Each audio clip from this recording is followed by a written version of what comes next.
Oh. And then Graham just sent out a message saying that anything delivered at the office for a kid will not be given to them until the end of the day.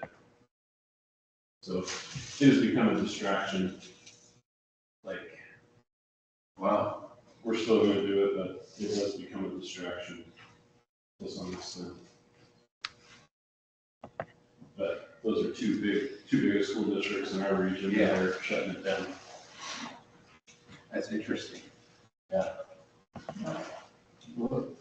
Namely at Valentine's Day. You can't do nothing anymore, can you? Well, I think that there's a few that overdo it, and it's just, you know. Their kids Valentine's. Yeah, instead of doing it at home before or after, they make a big show of it. No. And like my kids will get, you know, a thing of candy before they go to school. And, Yeah, that's always a good idea. yeah. Can't do much. But then they make that. I'm Pat Kennedy, I'm just observer, I live in Kennedy. Perfect, yeah, I will get you a recording. Okay, thank you. Thank you.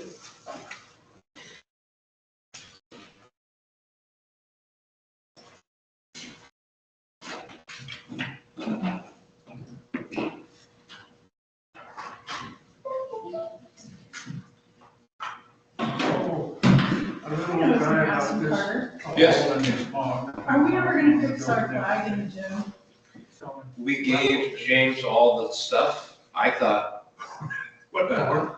it was fixed, but James, I think he's a little gun shy. Code voice. To be honest with you, after it came down and then when we go back up, I think he's a little gun shy to use it. What if we just took it down, put it Yeah, over against the this wall guy and was just probably- left it down? That was So, good. yeah, they got the Boise zoo and, Yeah. a couple of. We bought a new remote and I think Chris had programmed that. Yeah. So I thought it was fixed. I would think James is a little like. You know, he needs to do a trial run. Yeah, and I just, that hasn't been a priority to, Yeah, but. you know, so. I was just. Yeah. Because, Well, Yeah, they're really cool. but I found myself. Yeah. Yeah, there it goes. I think James is taking that off of his list. So.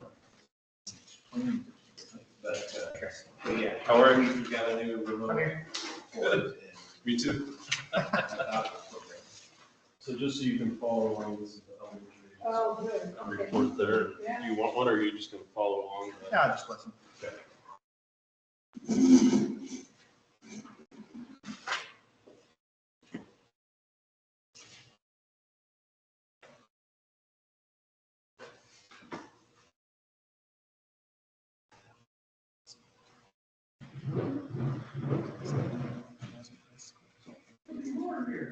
I am here, I rescheduled everything, I know it's all the way back. Good.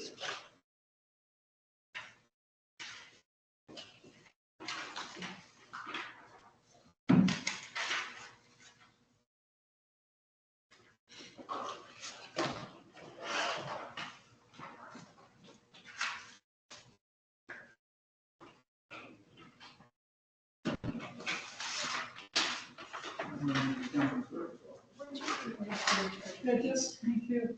I can do that. Sounded too. Yeah. Well, sounded, no.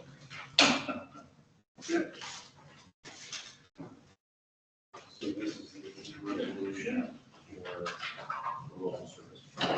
Oh, okay. So that's what the I can see that sends us and then basically can something. Okay. You read the website? No, it should, okay, I think. Sure. So, how many lines do you got? I think that, okay, it's close. It's your turn. I Oh, lambs, I'm sorry. just, I couldn't remember. Oh, if there, we it's great, I guess. printed it last Friday. One bummer. Did not have that. We printed it Monday or Tuesday. It was early this week, so I thought that it's probably the hours. Those cold nights, Uh-huh. twins. One good, okay, take one to the house. And it should be Ooh, fine. yeah, bring it back. I hope we don't do this. Farmer County. Farmer County, I would rather. Right, right in your back pocket.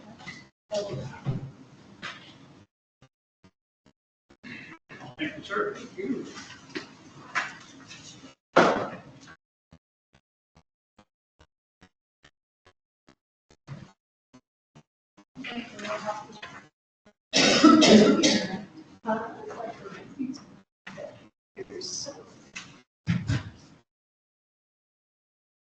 Hi, James. Hi.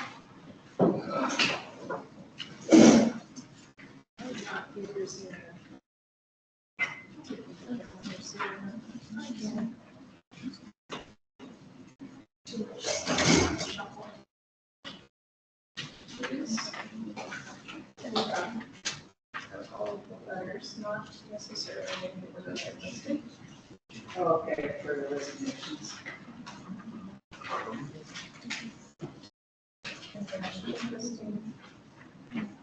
Okay. For the board. How are you? Okay. Doing good. And Oh, it's nasty. Okay, for a cough drop, because that's a lot of reading. What you got?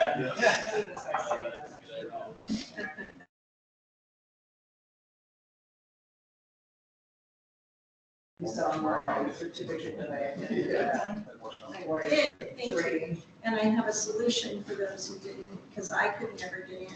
If the website would not let me in, all of us get in the next day and they say, yeah, something happened, but it's online, so you can do it. Oh. Yeah, I saw that they recorded it. Speaking of recording, do we have our recording thing? With any luck, yes. Okay. Oh, you have checked with the recording thing? Right? No, it's a just, Oh, just sitting up there? Yeah. All right, felt like that was a good vantage. okay.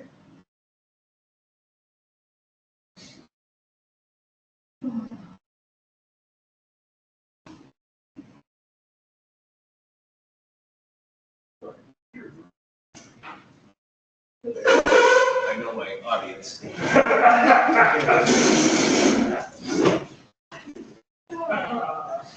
I pledge allegiance to the flag of the United States of America and to the republic for which it stands, one nation, under God, indivisible, with liberty and justice for all.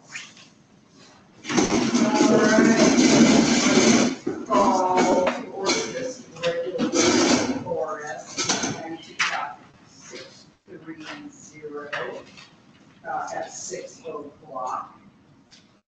And has everyone had a chance to look through the minutes from January? Yes, I moved we, finish the minutes. All those in favor? Aye. Passes. Recognition input of guests and staff reports. We must have guests tonight. Welcome. Thank you for coming. We appreciate having you. Administrative reports. Let's go athletics. Good evening, everybody. Or my hands up slow. Yeah. Well, we're getting to the end of winter sports season, so, wrestling girls have districts this weekend, that's the brand. So, we have a chance for one or two to go on, we'll see, but, boys are next week at Burns, so Friday, Saturday, next week at Burns.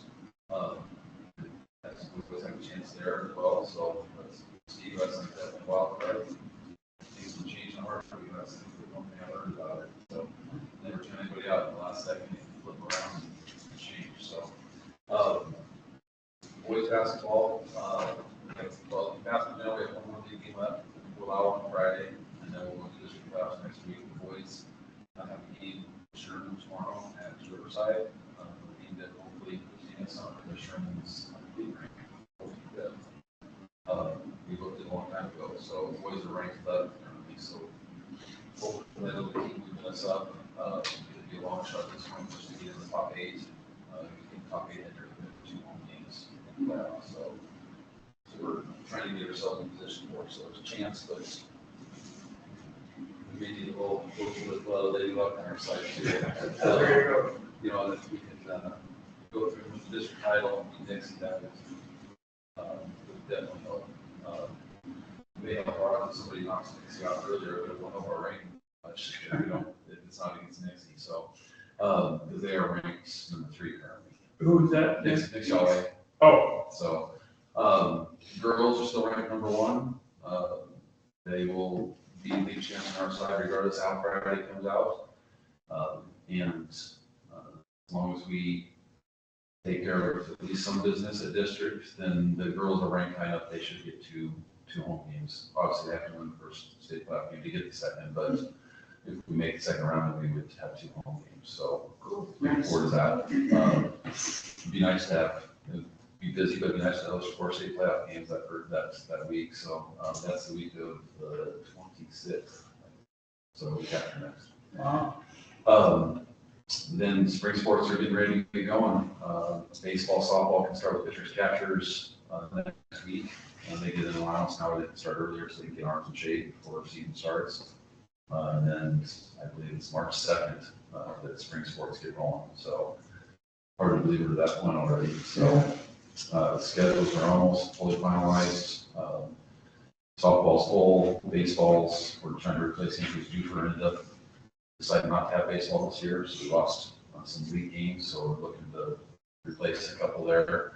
But we do have about, I've been working with Coach Ford and Coach Langford to get as many JV games as they want. We're at 13 or 14 right now. That's what they requested. So, and I'm trusting them with that because they know the numbers and their pitchers and all that. That's important information when it comes to baseball. So I know Coach Shee's working on his track schedule still a little bit, but for the most part that's done. And Coach Dunlap has his golf schedule pretty much ready to go too. So I'm grateful that those 2 coaches they pretty much amended those schedules, and I don't have to do a whole lot of those. So we do, as since we have a number of resignations, so we've got some positions to start working on. A couple immediate is assistant track coach and junior high track coach. So Coach and I will be working on those right away, but we also want to keep the other ones posted because obviously football and cross country head coaches are big positions, important, and I want to get those coaches in place so they can start putting things in place that they need to. So as soon as tomorrow the plan is to get those jobs posted so we can work towards interviews and get people in place. So, just in the winter season when it's good. We'll hire a bunch of coaches too, but it is what it is. So. How does the softball field look? Do we know? I know the weather's just raunchy, but. Right now it's got a nice bed, a nice blanket over it. Real smooth. Yeah. I wasn't sure if you checked it before we got snow. No, I hadn't been out on it before we got the snow, but everything so far, it should be good. But really, until we get out there, it's going to be hard to tell. We're just going to have to watch and see. But all the indicators are that it should be in shape for us to play, and then should just get stronger as it grabs some more and more holes. So, but we get a lot of this. Well, the weather we get now will dictate, especially if it's we get a lot of snow and it's wet, and if it stays wet early spring, so that'd be very mindful of the traffic on it. Yeah. So. But the bleachers are done. Notice that. Yeah. Awesome. Yes. Well, hopefully we'll be able to use them. Yes. That would That is be. the plan. Mother Nature will dictate how much. Yeah. Any questions for James? All right, well, thank you very much, James. You do not have to stay unless you're just done to. No, I need to have some things, obviously conversation for our basketball coaches. I need to go chat with them about, so. Okay. So, All right. thank you. Okay. Before you leave, James, I just want to say what a great job you did with the games the other night. Where we had the fundraiser, where we raised about $10,000 for that family, and you had your little kids' games at halftime. I know that, being a fan and watching that, it was a great night in our community, and you were a big part of that. And so I just want to publicly say thank you, because it was a big deal. And there's a lot of smiles and a lot of happy Union patrons. So thanks for what you did. No, it was, sometimes the busier it is, the better it is, because it's nonstop, we try to relax and come there, but we talked about waiting for the youth teams until maybe a playoff team, and so we can get some more fans for the goal we're trying to raise money for, so. It was great. It was a great night. And then the little kids were disappointed that we didn't turn off the lights and so. You gotta say something for them. Yeah, number one of my sons at one said, I said, you can get to high school and get to the state playoff, and then we'll see about that. Thanks, James. Thank you. Trevor, you're up. Okay, so enrollment, I passed out my board report. We have, at the end of the first semester, we revoked some interdistrict agreements, so the numbers of high schools has been down. So we've had some students that come from out of the community on an interdistrict agreement to Union School District, and we require them to pass their classes, and we require them to have a 90% attendance rate. And so if they fall below one or two of those both of those markers, then we revoke the interdistrict agreement. And we did that at the end of the first semester. So that's shows my numbers are down because of that. But I think it's a good thing, because allowing a family to continue, or a student to continue to fail, we're doing them a disservice. So How many covered? two. So, and then we had some other students, another student, we got into the Oregon Youth Challenge. And so they're part of that program now. They were very interested in the military and not being successful at Union High School. So we worked our magic to get them into that program. And then we had another student that went to a different program that was better for them in their situation. So a total of 4. And then we had our FFA competition was rescheduled and was this Monday. The last ski bus is this Friday. And then there's no school on Monday for President's Day. Our eligibility, it's really kind of interesting that we have almost one student per grade level that's in there. And what I will say is that, Ronnie's been doing a great job of getting those kids and talking to them and coaching them up. And I'll talk more about that in the data report later when we talk about goals and things like that. Attendance rate, our goal is 90%. Anything below 90%, the state of Oregon considers it's chronic absent. And so that's why we want to get to that 90%. We're going to have some outliers. We're going to have some kids that, and I'll talk more about that when we get into the data later. But you're going to have kids that parents excuse them.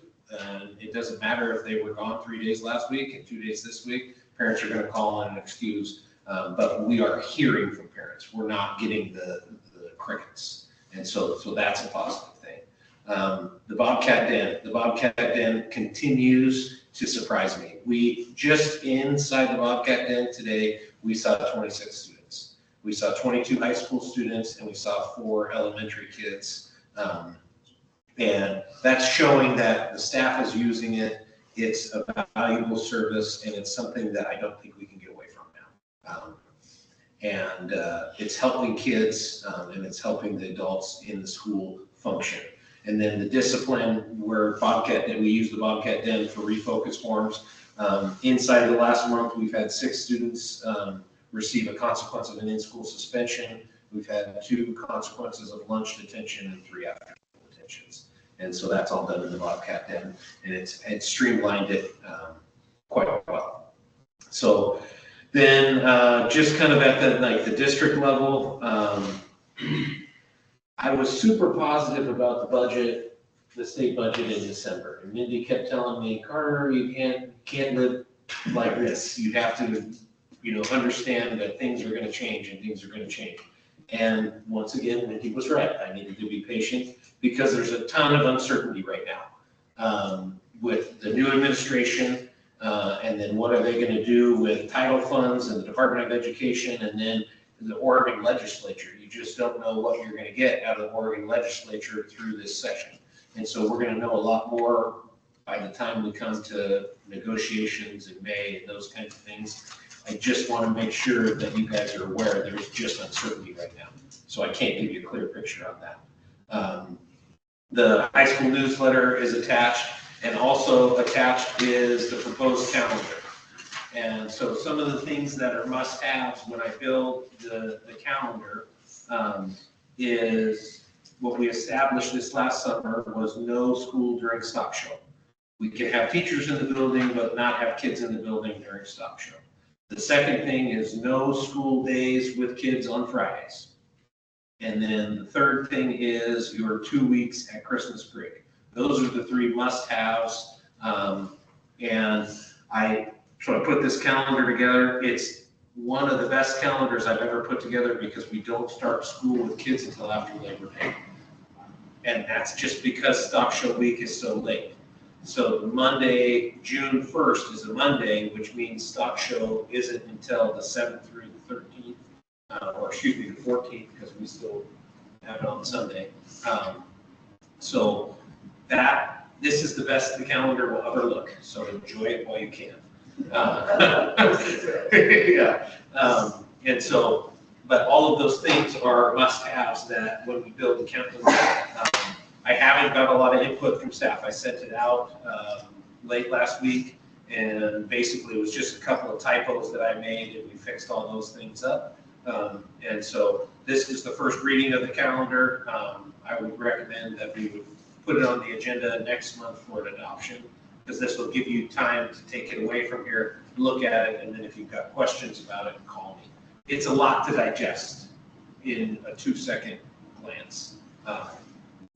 But it does all those things. And then the final thing that I would say, we finalized the course catalog as a high school staff, and we're doing something very different than I've ever done before. We're taking a course catalog and we're putting into the course catalog kind of like wish list classes that teachers would want to teach. And then we are going to give students a forecasting sheet. They'll forecast, they'll have to select their required classes first, not by period, but just by the class. And then from there, we're going to have them rank elective classes that they could take. And then we're going to populate all that into a Google Sheet. And then we'll get all that information. The Google Sheet will give us the numbers of how many kids selected their first option as floriculture or food science, those kinds of things that the teachers have shown excitement and interest in putting into the course catalog. So it's going to be very different.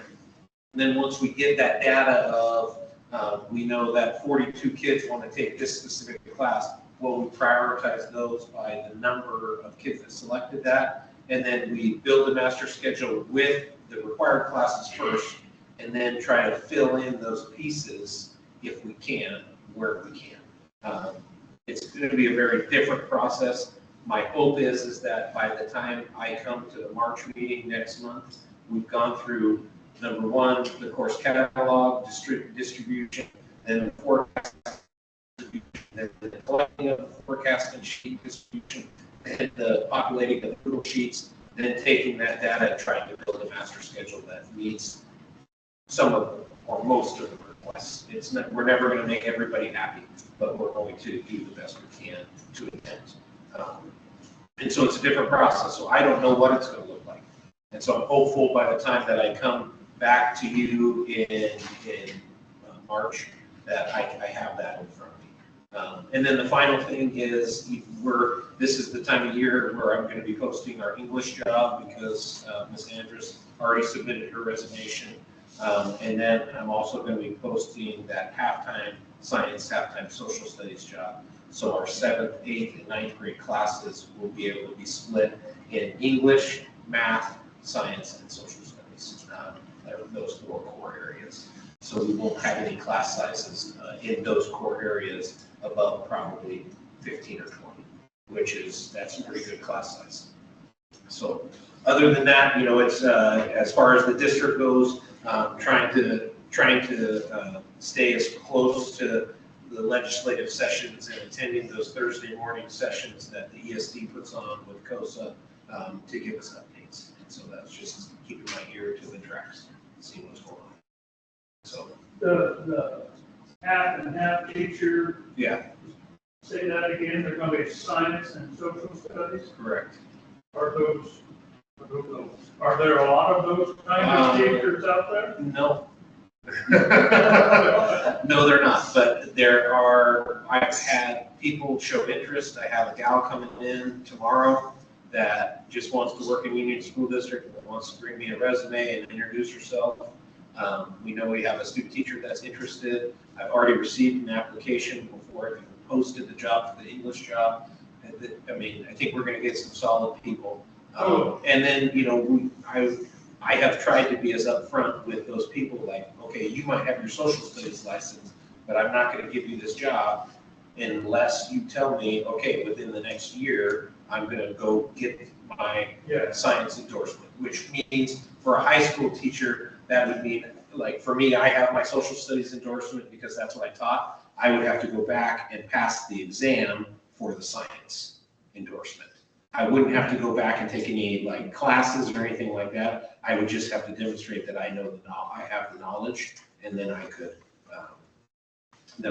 teach that class. But we could have them teach for a year without being. Yes, correct. It's not the best recipe, but typically what happens is you hire them in March or April, and then by the time they show up in August, they've already got it done. Oh.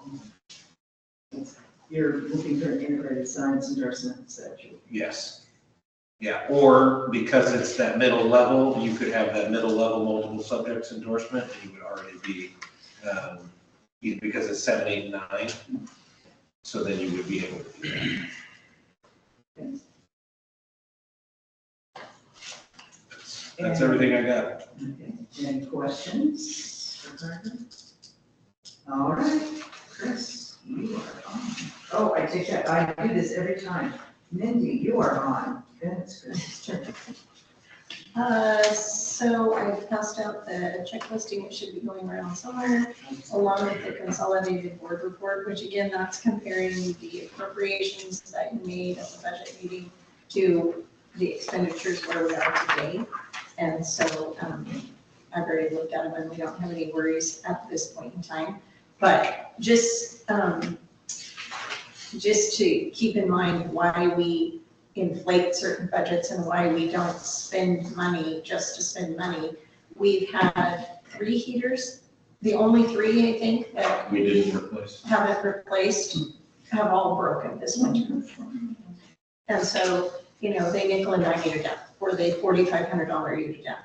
So those kinds of things, that's why we don't spend all of our money, and that's why we have a contingency, so thank you very much. The other thing would be that I am beginning the budget process. Again, we have no idea how much revenue we have. So the things that I can do this time of year are gather salary schedules to compare and get you ready for negotiations, which I've done from the local districts, who would be our competition for those new teachers to fill those new positions. And it's my goal to make sure that we are competitive. I don't want to lose a great candidate because somebody else pays them $2,000 more. So there's that. The budget process for me will be ongoing, and I won't actually build a budget until April, because we should start seeing more firm funding models from the legislature in March. And I don't like to redo my work twice. So the things that I will spend my time on are knowing how much cash we do have and building salary schedule models that might be attractive for you to use in negotiations. 2 things that I forgot to add to my discussion. 1, we are short 2 budget committee members. So if there's any interest in the community, I'll put that on our website as well. But oftentimes people don't look for them on our website. We don't really have a newspaper to advertise it on. I'll probably have Robbie put it on our Facebook page. But if you know people in the community that might be interested, typically we have them write a letter of interest to the board, and then the board would appoint those people. But time is of the essence because they're gonna wanna know what in the world they're getting into. And for your knowledge, typically, we are so lucky here. We have 1 or 2 budget meetings, so it's not a huge time commitment, but it is, it can be frustrating because there's not a lot of, I mean, we just don't have a lot of control over how much money we get or where we spend it. So it can be a little bit frustrating in that aspect, but it's a great way to find out what's going on in your district. The other thing is Jocelyn and I were talking earlier about the board members are now, not only are you required to do soon, what is it called? The judicial, I forget what it's called, but it's the thing that says you have to declare that you may have a conflict of interest with raising maybe your own business, sell something to the district, that sort of thing. And that is through government ethics website. But also now we have to make sure that our board members have received at least 1 training.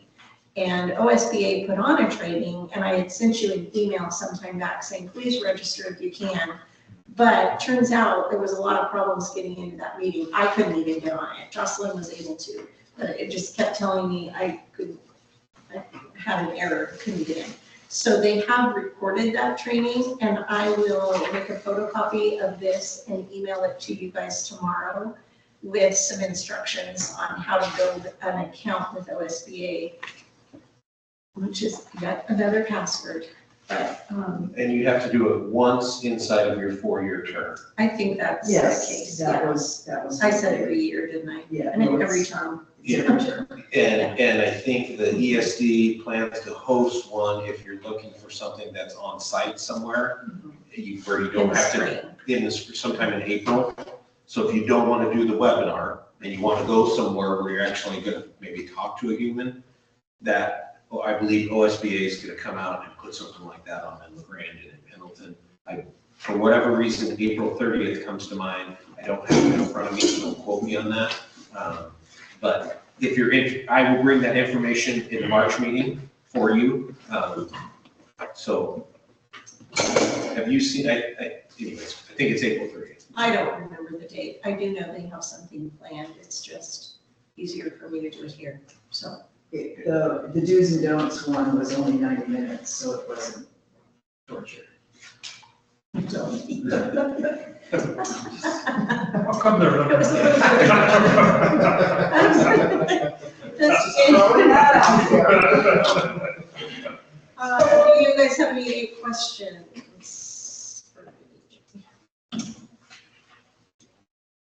No, I think it'll be a wild spring, It won't be that bad. Bye. as she says. Now, we'll remember that. It's fine. It's fine. Okay. Chris, now you're on for sure. Okay, there we go.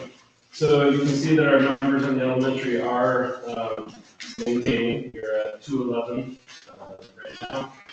I did forget to update last year's February total, but we are right in that ballpark of the same number. So just over 200 students, K6. You can see the individual grades there.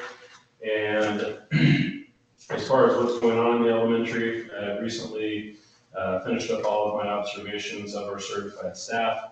And as you know, my focus was on the reading program that we have implemented this year. So observing teachers, teaching, writing.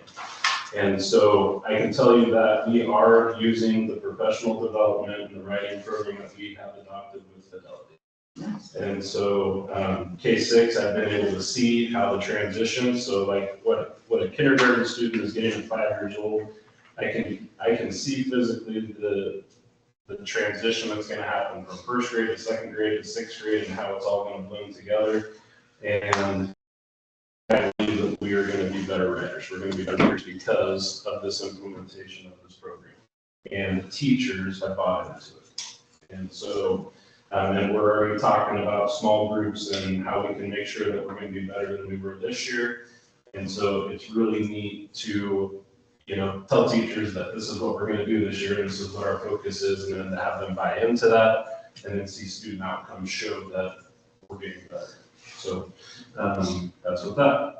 A couple of things happening in the elementary. Next week, the Eastern Oregon University Mobile Sim Labs will be on campus on Wednesday and Thursday. Each class will go in for a lab type of an experiment.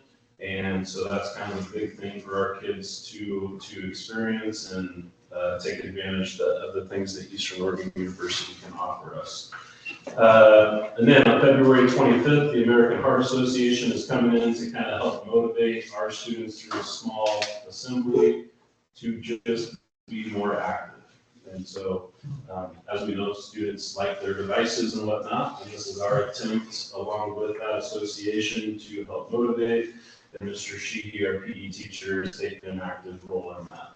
So that'll be on the morning of the 25th for that presentation. Read Across America is an annual elementary themed activity. So we'll have dress up days, celebrate Dr. Seuss's birthday, and really focus on reading during that week.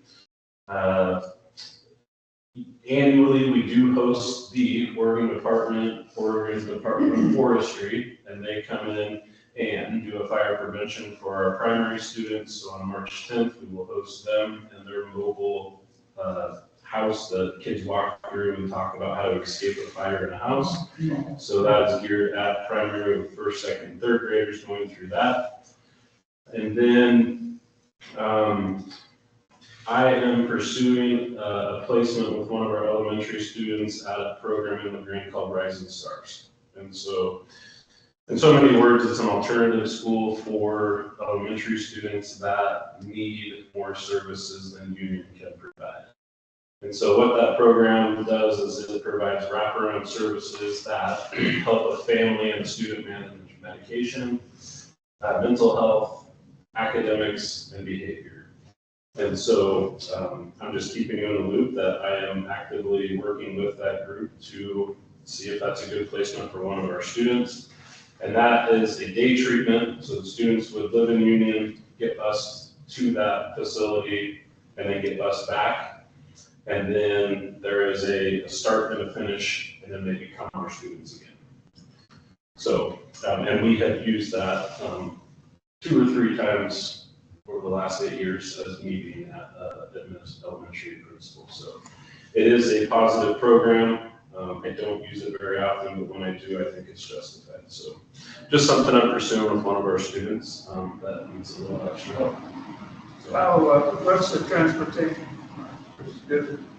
Well, Is somebody driving them in? so yes, we pay for that to happen, and they have, that program generally has its own bus, and we just start that process earlier to get our kids picked First up. person we pick up and the last person we drop off. Cool. So, yeah, we're just added to that route. And then finally, part of our early literacy grant is providing some type of a community event. And so this spring, we will host a spring literacy night. And my staff and I are working to put that together. So our idea is that we will provide dinner and then different stations that families can go to and read, be read to, Mad Libs type of thing. A fun literary night, and I'm looking for board members that may want to be readers at one of those stations. So you might go to the library, check out your favorite picture book, and then be on a list of readers that would sit in a classroom and be in a rotation of readers that would just simply read out loud to students. So I will have more information on that at a date later. So if you would like to sign up to be around or a reader on that night, I would love that. Or any other community members that would like to come in and simply just read to kids. Sign up then. Yeah, sign me up too. Hopefully the dates will work. Yes, and I will make that. And then one thing I didn't put on that, obviously it's cold outside. Our district has a unofficial temperature where we go to inside recess for elementary, and that is 15 degrees. We're today. So, and that does include wind chill. So, and today we were in for the 3 recesses completely. Yesterday we were 2 or 1 of the 3, and we'll see what tomorrow brings. And then I did bring data for our progress so far, and I will quickly try to explain this. This is complicated, and each report is a little bit different. And the data is a little bit misleading at times, so hopefully I can do it justice. This is the one Chris is referencing. Okay. So this Very first, popular. and I'm sorry that I don't have pictures for everybody else, but, so you can see at the top, there's a little bit of a guide. So blue represents above benchmark, so above average. Green represents you're at grade level. Yellow is you're below, and yellow is you need intervention or extra help. I'll look at questions. So as you can see, at the top of the kindergarten next to the star, 24, 25, beginning of your BOY, you can see a lot of red, right? So we have a lot of kids identified in the first week of school that need intervention and help, and you can see that that red is cutting out. And so that's what we're looking at. And then you can see the red is getting smaller and the blue is getting bigger. And so you can kind of read that. So kindergarten, where as far as reading, a kid reading in kindergarten and identifying things, that's pretty good right there. You can see. And then as you go to first grade, you can see the same thing. Blue is getting bigger, red is getting smaller, yellow and red kind of fluctuate, or yellow and green kind of fluctuate. And so you get the idea as you go through the different grade levels that you can see that we are teaching and getting better. So then you get the second grade, same format, blue gets bigger, red gets smaller. Third grade, you can see that it's a little bit different. So blue got smaller, red got bigger. So that tells us, me and my staff, hey, what's going on in third grade? And then we can take this data, dive into individual students and see, was it a bad day? Did we have other kids move in that skewed that number? Did other kids move out with attendance? And so it's not necessarily that we're doing a bad job. I think if you count out the numbers of the 27 kids that took the test, the median is about the same. It's the outliers on the outside are the ones that we have to go for. So third grade, as we go, and again, this is the middle of the year, so this middle of the year was taken before Christmas. We still have 5 months of school left, and we'll do an end of the year assessment as well. So then you go back to fourth grade, you can see blue gets bigger, red gets smaller. You can see as you go through that kind of holds through fifth and sixth grade as far as reading. And so we're doing good, in my opinion, and what we're doing here with reading.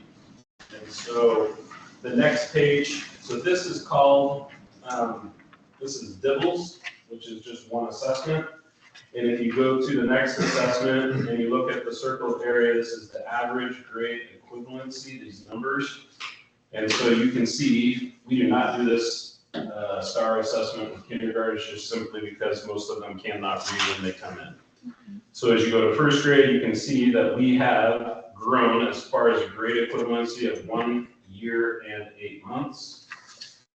And as you go to the other first grade class, you can see the pre-test started at 0.8 as far as grade equivalency as first graders. The mid-year was 1.6, and so we've seen 0.8 growth. And as you go through the different grade levels, you can read it. Each grade level is showing growth at some point. And again, when we talk about, so for example, if we look at the fifth grade there, we started at a fourth grade and 2 months starting point, and we are currently at a fourth grade and sixth grade, but that's an average of the whole class. So that's taking the lowest kid and the highest kid and everybody in between. And even though we're at an average of fourth grade and 6 months at fifth grade, you have to understand that the average is almost all at the fifth grade level.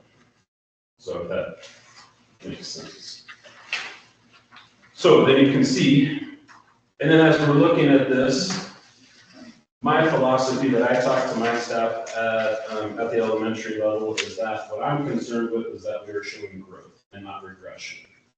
And so we can't really dictate where a kid starts, but we can dictate where they finish with growth. And that's what you'll see in this data, is that we are showing growth throughout the year at each grade level as far as getting better. So that's reading at a nutshell, at a 5-minute glance. And then the next report goes into math. And so, and this is where the data gets a little bit complicated. And so there's a beginning year test and then a mid-year, and you're trying to get growth between the way that an individual student starts. And you want that typical growth that you would see according to that pre-test, if that makes sense. So our numbers are with STAR test, the one that we're going to look at here right now, is we have 70% of our students showing typical growth from where they started at the beginning of the year to that mid-year point. So what that data shows, or what that assessment shows, and what that test thinks they should be able to do, 70% of our kids are doing. And so as we go through this is kind of interesting to look at. The first one is first grade, and so there's only one piece of data there because we didn't take the test as kindergartners. So if you go to the next year, second grade, in first grade, and you have to understand on the math one, the colors are the opposite. So if you go back to the key, green means that we're above. So you want a lot of green in your pocket, right? So in math, you want green in your pocket, so that's above benchmark. Blue is on watch. Yellow is they need intervention, and red means we're in trouble. So it's the opposite as we look. So you can see the growth from first to second grade. It's we gained in the green slightly, and the yellow gets a little bit smaller. So this is in 23-24 first grade class, and now how they're performing as second graders. So you can see we're growing a little bit. And then as you go to third grade, I think that's third grade, you can see again, we're getting a little more green, less red, which is what we're looking for. Fourth grade, we are gaining in the green, but we gained a little bit of red. So again, that's data that we can go in and individually look at individual students and figure out why is that red getting a little bit bigger, and that's how we will use it. And then fifth again, red is getting smaller, green is about the same from fourth to fifth grade. And then again in sixth grade, you can see lots of green, and the red is getting smaller again. So hopefully that makes sense. And then this data, you can look at this data forever, and there's all kinds of different ways you can interpret it. As far as the iReady, the diagnostic, where a kid takes it the first week of school and they retake it. Let me see if I can say this right. And Renee and I looked at this, and you can see that the 65% typical growth that the majority of our students are showing on this assessment nationally of kids across the country that take the same assessment puts us in the 52nd percentile, which is above average. So as an elementary school, our kids are on average or above average by 2% with the rest of the country. Nice. And so hopefully that makes sense. And then when you get a scattergram of all of our teachers on the last page there, and you can see this growth chart and the flow, and you can kind of look at the growth and the achievement on the side and the typical growth and the high growth. You want to be above that 40% line. And so all of our teachers in those blue dots are individual classes and grades, and we're above the achievement. And then as growth goes, we are in the typical growth. We have a couple of teachers that are in that high growth, and the SP is special ed on the bottom. And so we are still gaining some growth, just the achievement is lacking a little bit in that resource, which you would expect. So what I'm hoping in a 10, 15-minute presentation is you can see that our teachers are working hard to get growth with individual students, and the curriculum that we are using is gaining that individual growth that we want. And part of the reason we're talking about this is because the integrated plan, now it was high school success, then it became student investment account, and now it's integrated planning. Anyway, the part of that is looking at data and making some benchmarks so that we have measurable things that we can look at, like third grade reading, and then again, at sixth grade, you look at what is the percentage of our students that are at grade level? And so we want those percentages to be high, like in the 75, 80 percentile, because that's like the bell curve. And there's all and then also looking at our ninth graders, are they on track to graduate? And then what is our graduation rate? Are we getting these kids, the percentage of these kids high school diplomas? And so that's kind of how those longitudinal growth targets are laid out. So, and that's where all this stuff is going.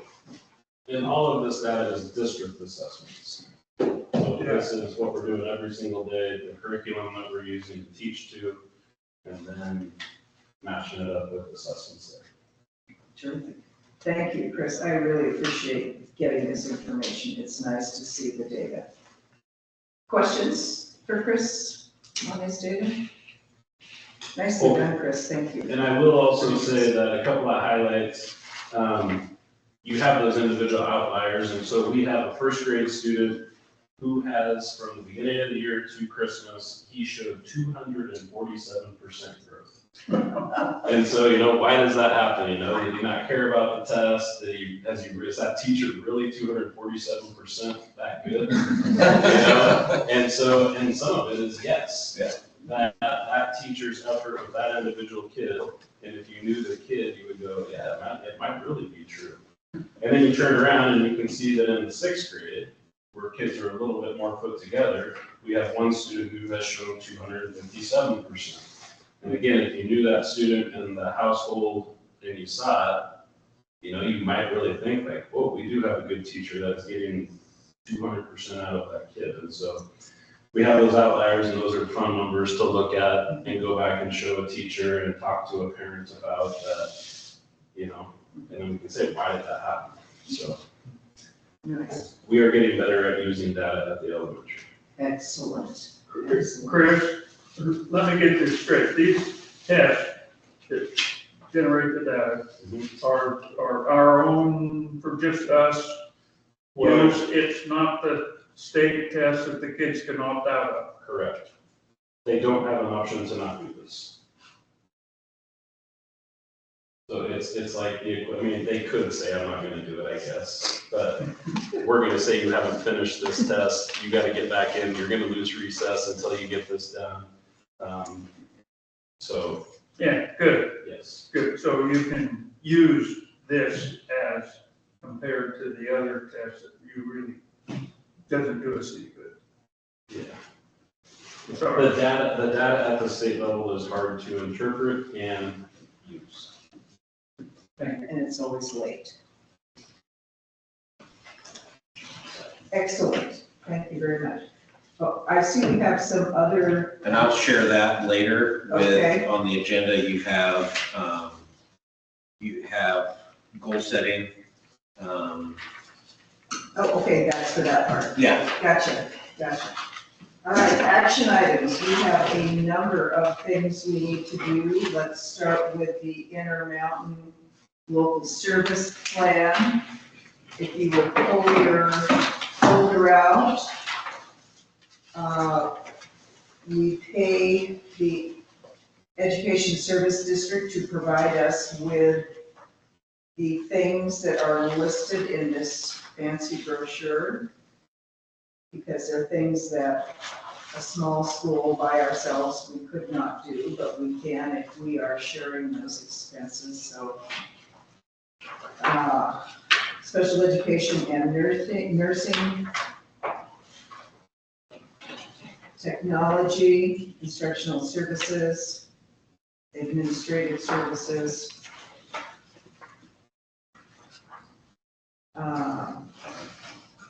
And then you can see all of the other programs. So Carter, in your opinion, are we getting our money's worth? Yeah, and so I think the first thing I would turn your attention to is the front page when we talk about special education services. Our special education population has ballooned since COVID. It really has almost doubled. And so they provide, not only do they do the speech pathology, but do they do the assessments, but provide nursing, the special education coaching. We've gotten a lot of money out of that recently, as well as special education consultation.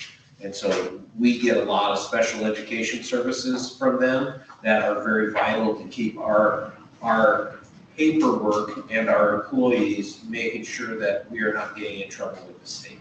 And so those are big things right there. And then the second thing I would point out would be the technology services that we are receiving from the Intermountain ESD. Mindy and I met with the tech team from the Intermountain ESD, and they are listening to us. They have provided us with more service than we're actually paying for. And I don't have people complaining to me about technology in the office because of what they've provided. And so those are the two major things that they do. Then this green and yellow ones, these are things that we can pick and choose if we want to use them or not. And we kind of buy into those things. And that's how the ESD generates more income than what they get from the state as their allocation. And so the final thing I would do is turn you to the last page where you look at this sheet that looks like this. Look at the piece of the pie that we contribute. Look at how small that piece of the pie that we contribute to the general fund of the stuff that they provide for us. We don't generate a lot of revenue for them, but we get a lot of services out of it. And so that's part of, being part of the ESD. Those are some of the benefits that we get as only generating that very small piece of pie compared to the entire thing.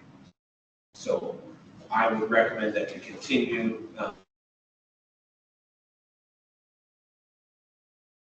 and that you approve the local service plan as presented here. Anyone have any questions for Carter about ESD services? Okay. So we have a little resolution that I need to read, be it resolved, and the provisions of House Bill 3184 adopted by the Oregon Legislative Assembly in its regular 2005 session. An education service district shall provide regionalized core services to component school districts. The goals of these services are to assist component school districts in meeting the requirements of the state and federal law, improve student learning, enhance the quality of instruction provided to students, provide professional development to component school district employees, enable component school districts and students who attend schools in those districts to have equitable access to resources and maximize operational and fiscal efficiencies for component school districts. Now, therefore, the 2025-26 local service plan as presented. House Bill 3184 is hereby approved by the Board of Directors. So I guess we need to take a vote. Do we need a motion and then a second? So I guess we need a motion to approve. I'll make a motion. All right. I'll second it. All right. All those in favor? Aye. So we approve the Board of Directors of the Union School District number 5. So please. Right there. Okay. You need both forms, Mindy? Okay, so I'll have you sign this one at the end, Okay. or right at the end. I mean, I could make a photocopy, but There we go. Okay, Okay. thank you. All right. B, resignation, the assistant track and field coach. Can I read all of these resignations and then we can do them as a collection? All right. So this is from Morgan Bays. Due to relocating for work, I would like to offer my official resignation as Union Assistant High School Track and Field Coach. And most certainly, I appreciate all the support and warm welcome I received in my time at Union. Please let me know if there's any more information you need. So that's number one. And then from Jesse Reed, this is head football coach. Please accept this letter of resignation from my position as Union High School head football coach. It has been an honor and privilege to serve Union at this position, but due to my business requirements, I'm unable to the position that it deserves and requires. I look forward to helping Union football teams fight other means. And then we have Aaron Blesner. Please accept this letter as my formal notice of resignation as Union High School Assistant Football Coach, effective as of this date. I have very much enjoyed my tenure as part of the Union football program. I hope for the best for these young men in the future. I plan to assist in any way I can with the transition process when a new head coach is selected, and will support our student athletes from the stands rather than the sidelines. I want to thank you for your support that you and the administration provided for the football program. Please feel free to contact me at any time. And this one is from Ashley Birch. And this is, I, Ashley Birch, am resigning from the head coach of the junior high track team. I'm no longer able to make it work with my job, therefore I cannot be in the position anymore. Thank you for the opportunity. I truly enjoyed it and hope I can do it again in the future. And, yikes, this is Jesse Reed, this is a duplicate, and I've already done Morgan. That's a duplicate. And Steve Sheehy's. It is with a mix of gratitude and bittersweet reflection that I submit my resignation as the head coach of the Union High School cross country program. After 23 years of coaching, it's time for me to step away and allow new leadership to continue the legacy of this exceptional program. When I first took on this role, I knew it would be dedicating many hours to practices, meetings, needs, and the development of young athletes. What I didn't appreciate was how much I would receive in return. The joy of seeing athletes grow in confidence, the pride in witnessing their achievements on and off the course, and the deep connections formed with students, families, and the community have enriched my life beyond measure. I leave knowing that the program is as strong as it has ever been. Our high school and junior high teams are thriving, a testament to the talent and dedication of our athletes, the support of their families, and the collective efforts of our coaching staff and the Union and Co schools. Together, we have built a program that not only excels competitively, but also fosters personal growth, health, teamwork, and the pursuit of excellence. The uniqueness of this program is undeniable. It is one of, if not the most successful cross-country programs in Oregon's history. The championships we've won are a testament to the unwavering commitment of everyone involved, but they are not the sole measure of our success. What truly sets us apart is the sense of community and tradition that defines Bobcat cross-country. A tradition I am confident will continue. We really have something special here. Carter and James, I would like to personally thank each of you for your support and the support of our school. I would also like to thank Brett Dutton of Cove High School for his support. I am deeply grateful for the opportunity to have been a part of this program. I am also grateful for the many assistant coaches and volunteers for their help and support through the years. Most importantly, I would like to thank the athletes of Union and Co for trusting me to be their coach and for making these past 23 years unforgettable. Strength and honor, Steve Sheehy. That's a big one. Yeah, that's a sad one. Yeah, that's a big one. So do I have a motion to accept all of the resignations, the assistant track and field coach, Morgan Bays, head football coach Jesse Reed, assistant football coach Aaron Lesner, junior high track and field coach Ashley Birch, and head cross country coach Steve Sheehy. And his second? I'll second. All those in favor? All right, well, James has his work cut out for him. That's. Are there plans to put on the, I don't blame you. take away? and I'm not, Community wise. we need to do something. I don't know if maybe in the fall would be when cross-country season starts. I think it would be appropriate. Or is it at graduation?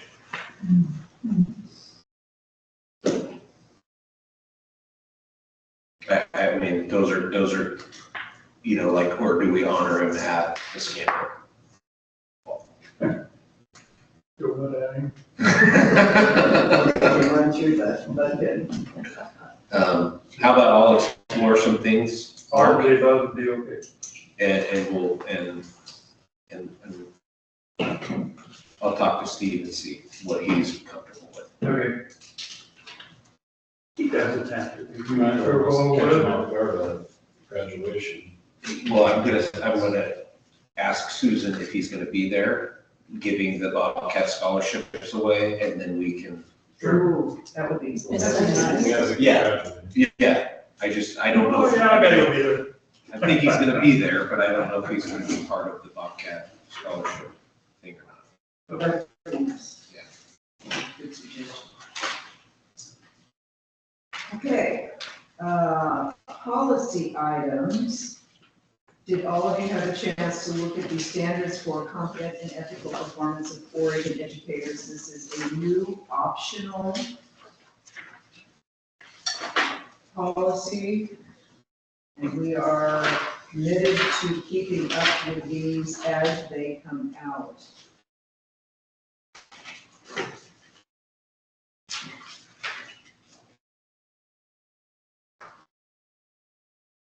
Chris, Carter, you guys? I did get approximately 18 emails today from Rick Stuckey about the policy manual in and of itself. And quite honestly, I didn't get to everything he was saying. There may be some minor revisions on a couple of the policies where we missed some bracketing, Okay, but I believe the gist of the email, we have a little bit of a disconnect in the communication. It's not always clear to me in his emails what he's asking me to do. But I think he was asking me to look at the brackets and look back in my minutes to see if we addressed those brackets on those things. But there were, I think, 6 that, and I didn't have time today to go back in the minutes and look at. And so I'll get to that. So even, I guess what I'm saying is, if you're uncomfortable adopting the entire manual tonight, I understand that, and we can wait. Because there are those few that he said you need to take a look at these. But I don't think he meant take a look at these again as a group. I think he was asking me to see what the minutes say. Because he didn't, again, communication is one, but. so this standards for competent and ethical performance, this is something new that, Yes, brand new. this is not, it'll be part of that other, the whole big thing, but it's not really part of. The past, yes. Yes, okay, so I guess the question is this, since it is optional, is this something that we want in our policy manual?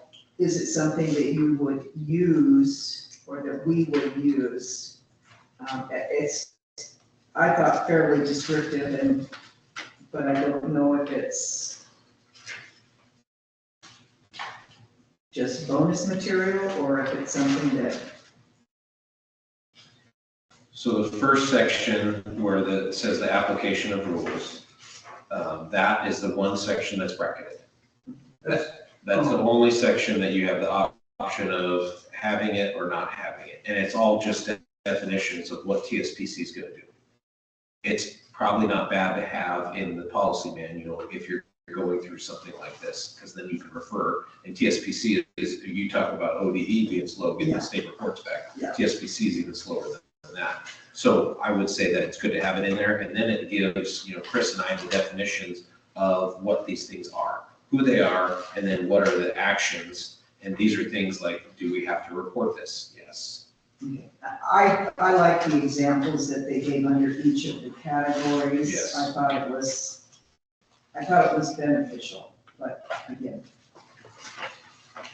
And this would be, if there was a situation like this where Chris and I were having to do it, we could say, look, you're in violation of this policy. This is where you violated the policy. This is why I'm writing this letter to TSBC to turn, Yeah.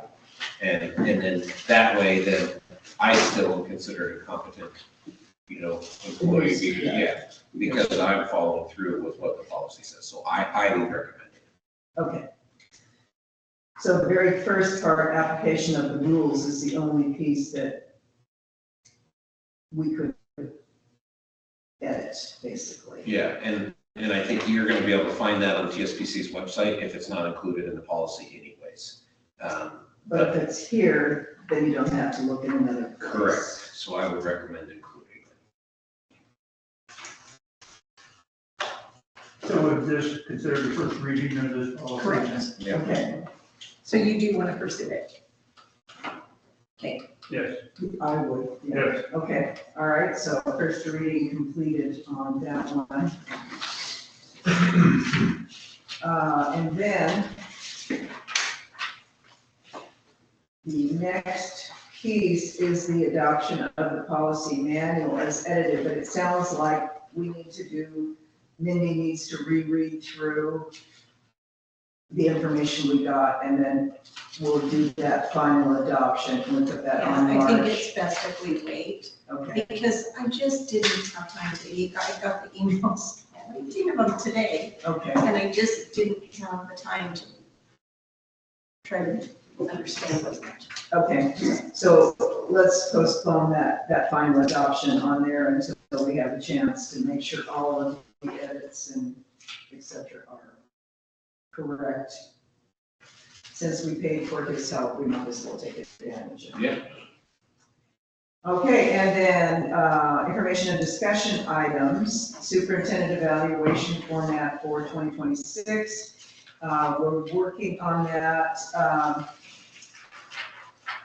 We'll be working on getting a staff survey put together. But after listening to the do's and don'ts session, I don't believe we can do that as a committee. I think we have to do that as a whole group.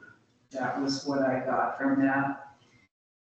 So with the intent that we would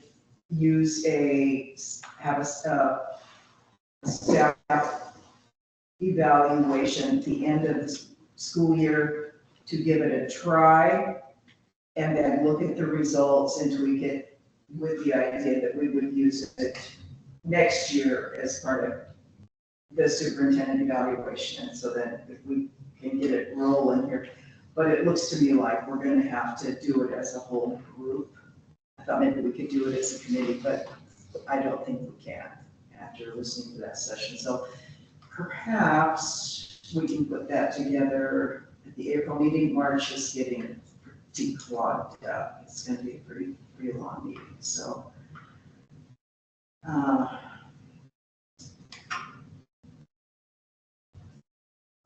Let's talk, anybody have any suggestions as to how to, Well, I don't understand exactly what we are going to do. Are we formulate questions for staff to answer? right, Is that what you're saying? right, in a simple Survey Monkey type format.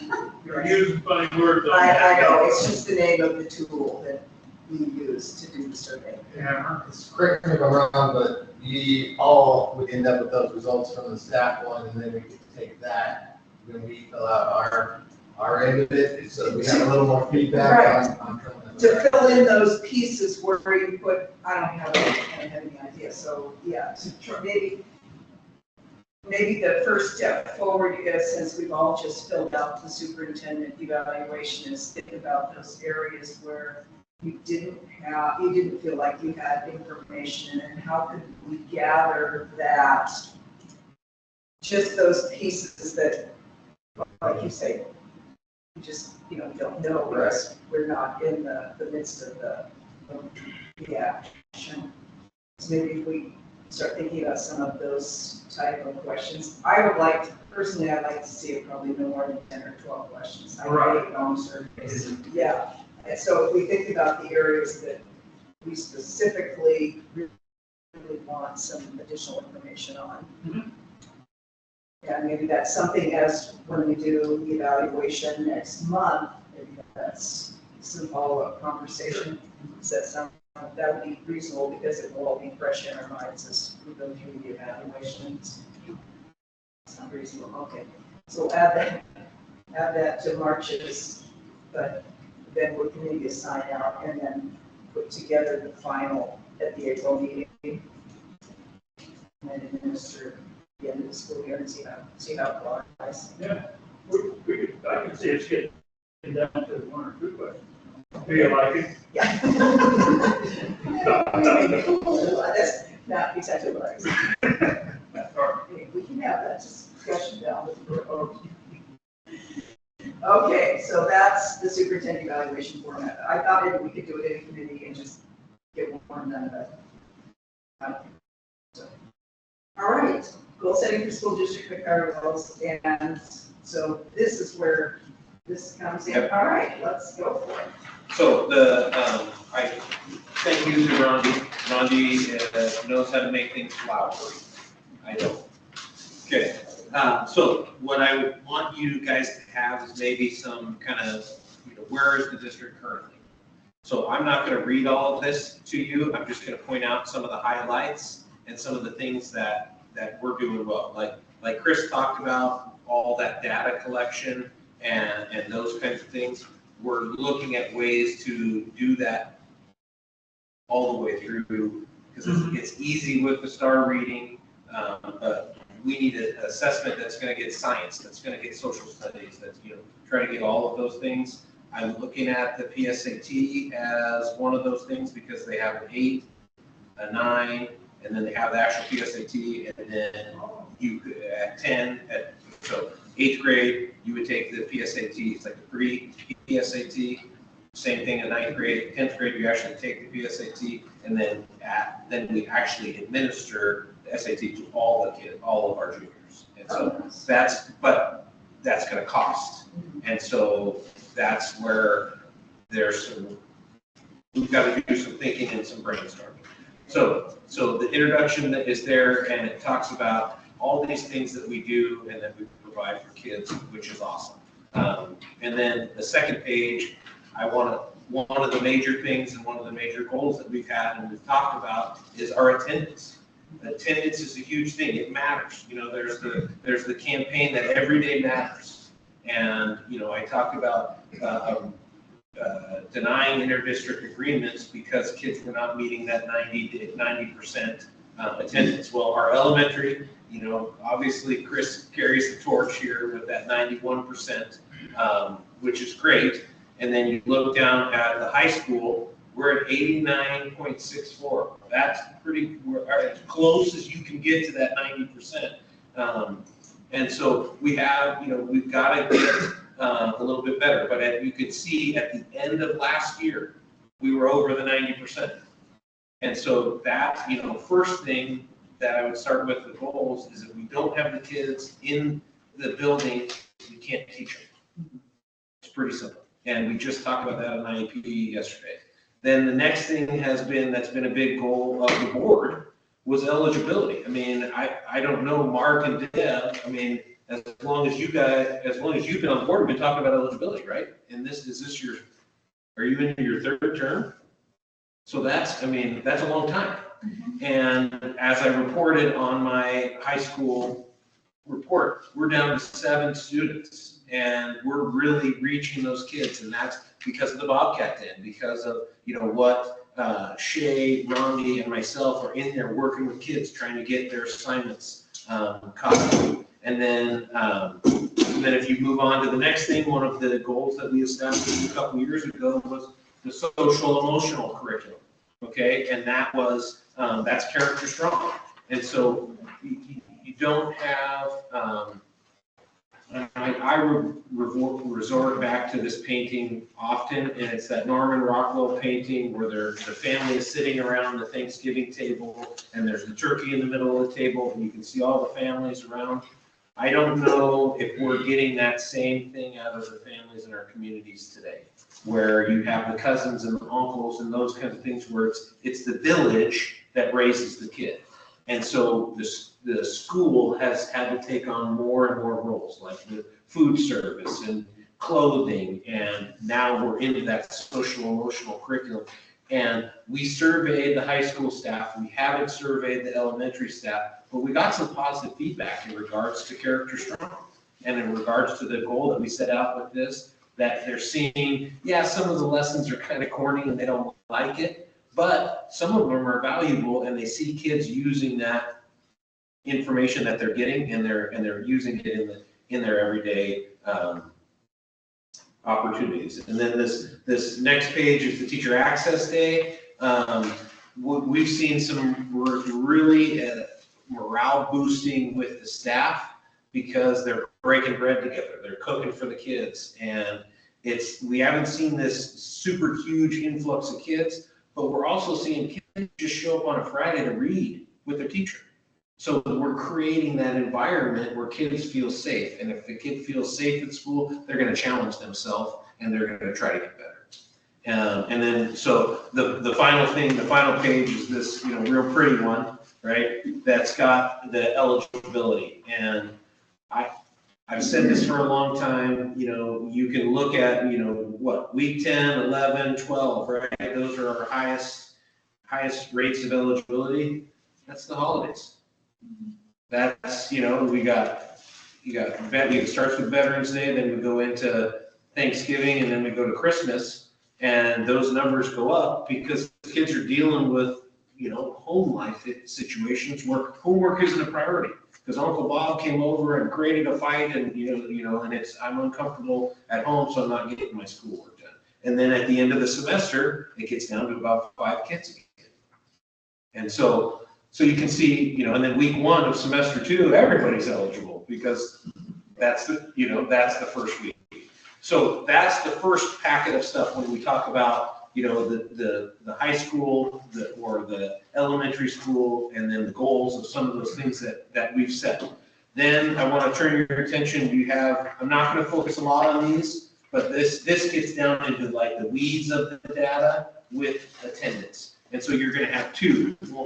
For elementary, look at the top, it's got 23, 24, and then you've got 24, 25 as of year to date for the elementary school and the high school. And so what I'm super proud of is when I look at the high school, we were at 90% for last year. High school 22-23, 90.39%. We met that goal. We met that goal of being at 90% at the end of the year. And that's a big deal. And so then as at the high school right now, we're at 89.64. And then you can see the elementary is chugging right along at their 91 average. And so carrying us.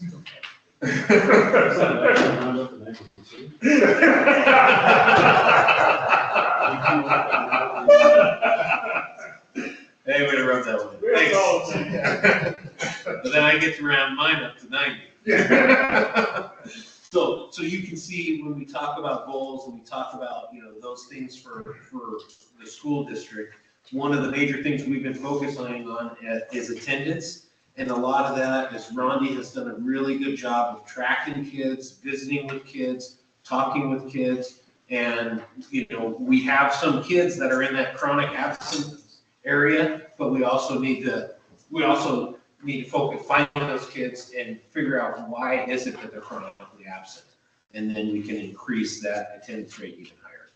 So those are kind of what I wanted to bring when we talk about the goals for the district and what we've been able to accomplish and where we're going. That I think sums it up pretty well. And there's a lot of data there. There's a lot of information. And if you want to come into the office, sit down and talk about it, I'm happy to sit there and dissect that with you.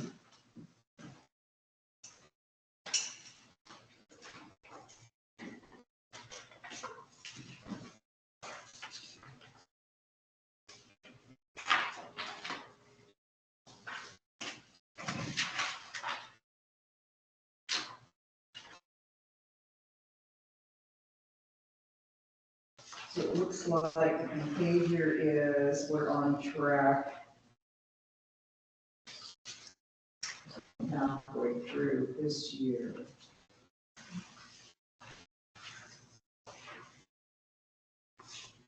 Are you talking about the numbers? Like there's been Yeah. 105 incidents that we've logged into Synergy? Yeah. Yeah, and last year it was 129 total, Yeah. and we're already at 105, so. Some of that in the high school, I will say, is because they've been educating staff on how to use it. I've heard those conversations, I'm not involved in it, Okay. I just eavesdropped on them.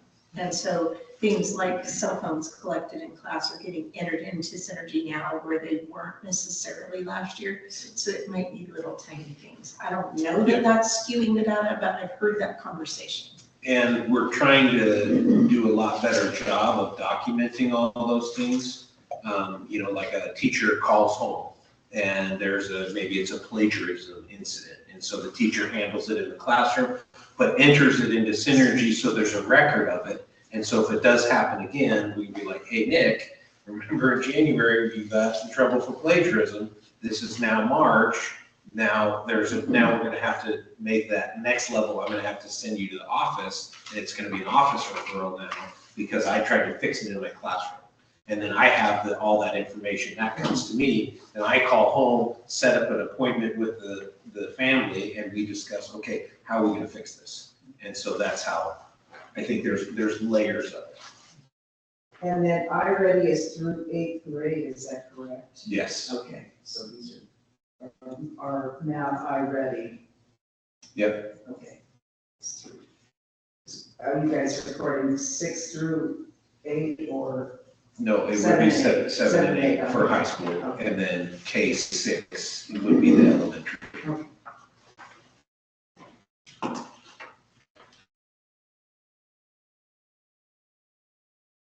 And one of the other things, if you turn to the high school 24-25, and you turn to the second page and you look at this attendance reasons legend, it looks like a pie. We revamped our attendance policy a couple years ago, and you can see 91% of our absences are, or excuse me, 95% of our absences are accounted for by an excused absence or a medical excuse, and we have only 5% of our absences would be considered unexcused, where a parent didn't call in and excuse the absent or prearrange it or something like that. So that's a pretty low number. And one of the things with that policy that we established was trying to limit the number of kids skipping classes and make consequences for them if they do. And then, wow, now the parents are calling in, now we're getting notified.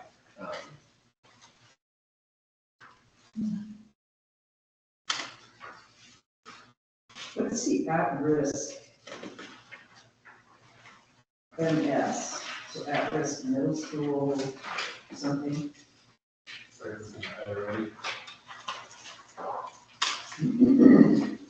highlighted. At risk would be from their diagnostic, their outcomes show that they're at risk, and so they need high interventions. Oh, okay, so struggling. Yes. But you were right, the MS does stand for middle school, and then HS would stand for high school. Right.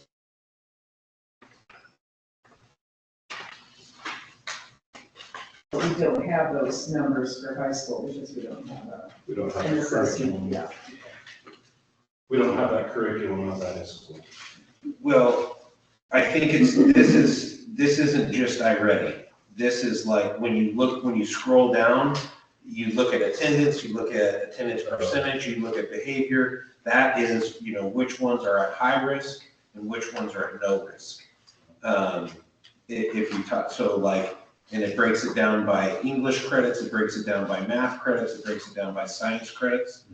And so that, like when we talk about freshmen on track, you would be able to see like, okay, when you look at ninth graders earning English credit, how many kids do we have at high risk in the high school for ninth grade? 1. And so that's how that breaks it down, because at the high school, it's all about getting credits towards earning your diploma. And so this shows you the number, it breaks it down by the number of credits earned. So, Is this from the Oregon Data Suite? yeah. Okay. And then all of the Oregon Data Oregon Data Suite extracts the data from Synergy.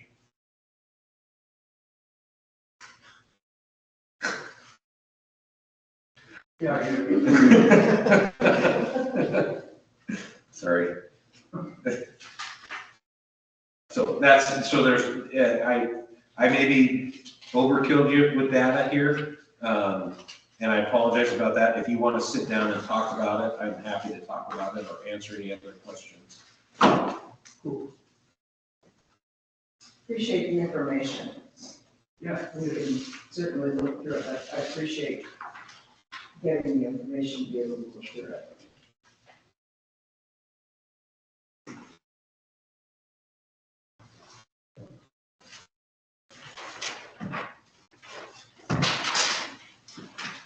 So.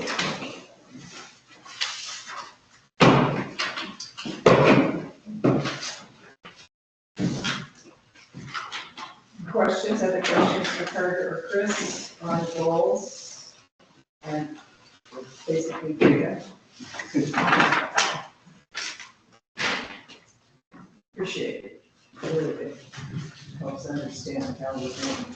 Well, and I'm hopeful next month, when we talk about the master schedule and we talk about the catalog, that I can iron some of those things out and I have a little bit better grasp because we're doing a little, like I explained before, we're flipping the script on the master schedule. We're not building it first, we're building with course catalog, and I'm interested to see where that goes. And if maybe how that process, if it's successful, do we continue to do that each year? And that's how we continue to build a process, because then we can build the best master schedule possible. Well, that will be interesting for sure. Yes. And the forecasting sheets, when I'll bring them for you, and you'll be able to look at like a 7th grader and what their requirements are, and then what options are for them. I think it'll clear up what options are available for students at especially 7, 12. Nice, nice. All right. We've already looked at the academic calendar, so future agenda items. Got a busy one in March. Anything other than the continuing discussion on the policy or the evaluation? Anything new? I don't think so. Yeah, we're just carrying over the. Will we need to look at the academic calendar again? I published it. Okay, This is the first reading. We will put it on the agenda to adopt formally in March. okay, so calendar will be on there and then staff survey and Carter's gonna give us a 101 on scheduling. And then our policy, hopefully we'll be able to adopt policy manual. Maybe. Yeah, right. Right. Rick was apologetic that it had taken him so long to get back to me. I think they have a conference this week or something that they were with that, and so it just, the timing wasn't quite that. That's all right. Well, we've got the lion's share of the work done on that. It's just cleaning up the little pieces for us. And getting it onto the website. And we'll take a second read on the new policy. All right. Anything else? All right. A motion to adjourn. What was the name of that guy who just talked to me about it? We're adjourned. Okay. New guy? Is it Kayla? Yeah, his name is Brian Mendler, and I talked to him this morning. This year. Yeah. His number's bigger than I thought. Oh, really? Yeah. We met with him at 6:30 on Zoom because I'm on the East Coast. Okay. So, But to look at his videos, it's interesting. Did you say you had a book too? he does, no, Joe Finger does a book. again? That was something else that, You just mentioned that like, Yeah, I tried to bring him in. yeah, it was good, like, He it's has just a, like, yeah, point to your own kids and things, I mean, like. yeah, it's, he has a, Facebook account and his Instagram. Okay. This thing stopped. It is interesting that, yes. And just Nice to look meet at you. it, so you understand.